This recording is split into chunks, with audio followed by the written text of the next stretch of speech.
সংযুক্ত আরব আমিরাতের প্রবাসীদের বিভিন্ন সমস্যা সমাধানে প্রয়োজনীয় পদক্ষেপের আশ্বাস দিয়েছেন দুবাইয়ে Bangladesh কনস্যুলেটরের consul general Mohammad Rasheduzzaman.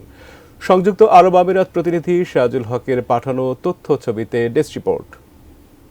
Dubai Bangladesh কনস্যুলেটের আয়োজনে সম্প্রতি শারজাহ সমিতির হলরুমে কনসাল জেনারেল মোহাম্মদ রাশেদুজ্জামান মতবিনিময় করেন প্রবাসী বাংলাদেশিদের সঙ্গে। সভায় উঠে আসে প্রবাসীদের নানা সংকট ও ভোগান্তির কথা। আমরা এখানে সার্টিফিকেট দিয়ে কোম্পানি থেকে এই দেশ থেকে অ্যাপ্রুভাল নিয়ে এটা ভিসা বের করি। এটা আমাদের অ্যাটেস্টেশন করানোর জন্য কনসুলেটে দিয়ে দেওয়া হয়।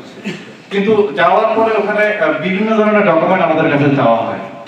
এটাকে কিভাবে সহজীকরণ করা হয়? যে কোনো সমস্যার সমাধান করতে আমাদের যেতে হবে দুবাই। দুবাই যেতে আমাদের একদিন ছুটি করতে হবে। যে কোনো সমস্যার সমাধানের জন্য আমাদের আশেপাশে পাই। অতিরিক্ত বিমান ভাড়া, পাসপোর্ট, জন্ম নিবন্ধন ও কনসুলেট সেবা সহজীকরণ সহ বিভিন্ন বিষয়ে মতামত দেন প্রবাসী বাংলাদেশিরা।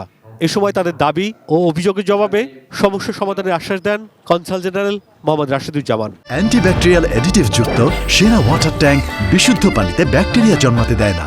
আপনাদের যে অভিযোগের বিষয়টা, আমি এখানে বিমানের যিনি প্রধান আছেন তাকে আমি তার সঙ্গে আমি কথা বলবো এবং আপনাদের যে আপনাদের তাদের এই বিষয়ে যে আপনাদের যে মন্তব্যগুলো সেগুলো আমরা পৌঁছে দেবো এবং আশা করি তারা তাদের অথরিটির কাছে পৌঁছে এই জিনিসটাকে যতটা সম্ভব সমাধান করার চেষ্টা করবে। আমাদের অনেক প্রবাসী ভাই তারা ভিসা ট্রান্সফার করার কারণে বা ভিসার কারণে সাধারণ শ্রমিক, কিন্তু তারা একটু হাই পেশায় ভিসাটা হয়তো ট্রান্সফার করেছেন। তো সেই সমস্ত ক্ষেত্রে তারা একটু সমস্যায় পড়ে না, যেহেতু এই ফিটা সরকার কর্তৃক নির্ধারিত।